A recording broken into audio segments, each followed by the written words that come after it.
જામનગરમાં જીજી હોસ્પિટલ નજીક ગઈકાલે ગુરુવારે રાત્રે વધુ એક વખત પોલીસ વિભાગ દ્વારા અહીંથી પસાર થતા વાહનોનું ચેકિંગ કરવામાં આવ્યું હતું અને વાહનોના કાગળો ચેક કરવા ઉપરાંત વાહન ચાલકોની જરૂરી પૂછપરછ કરવામાં આવી હતી।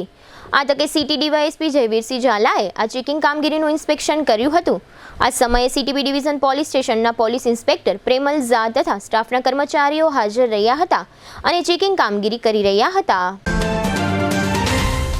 જામનગર મહાનગરપાલિકા નાણાકીય વર્ષ 2025-26 નો આપનો વેરો એડવાન્સ ભરપાઈ કરો અને મેળવો 10% થી 25% સુધીની રિબેટ। આ રિબેટ યોજનાનો લાભ 16/4/2025 થી 31/5/2025 સુધી લઈ શકાશે।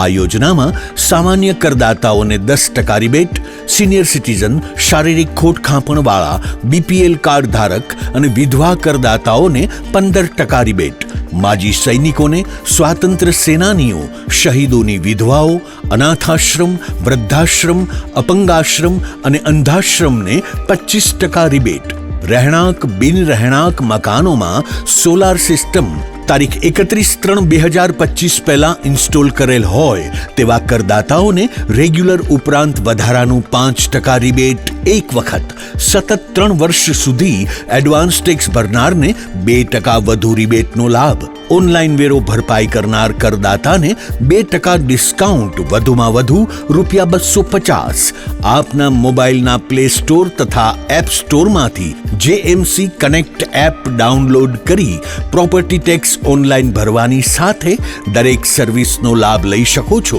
તેમજ મહાનગરપાલિકાની વેબસાઇટ www.mcjamnagar.com દ્વારા પણ ઓનલાઈન એડવાન્સ ટેક્સ ભરી શકો છો।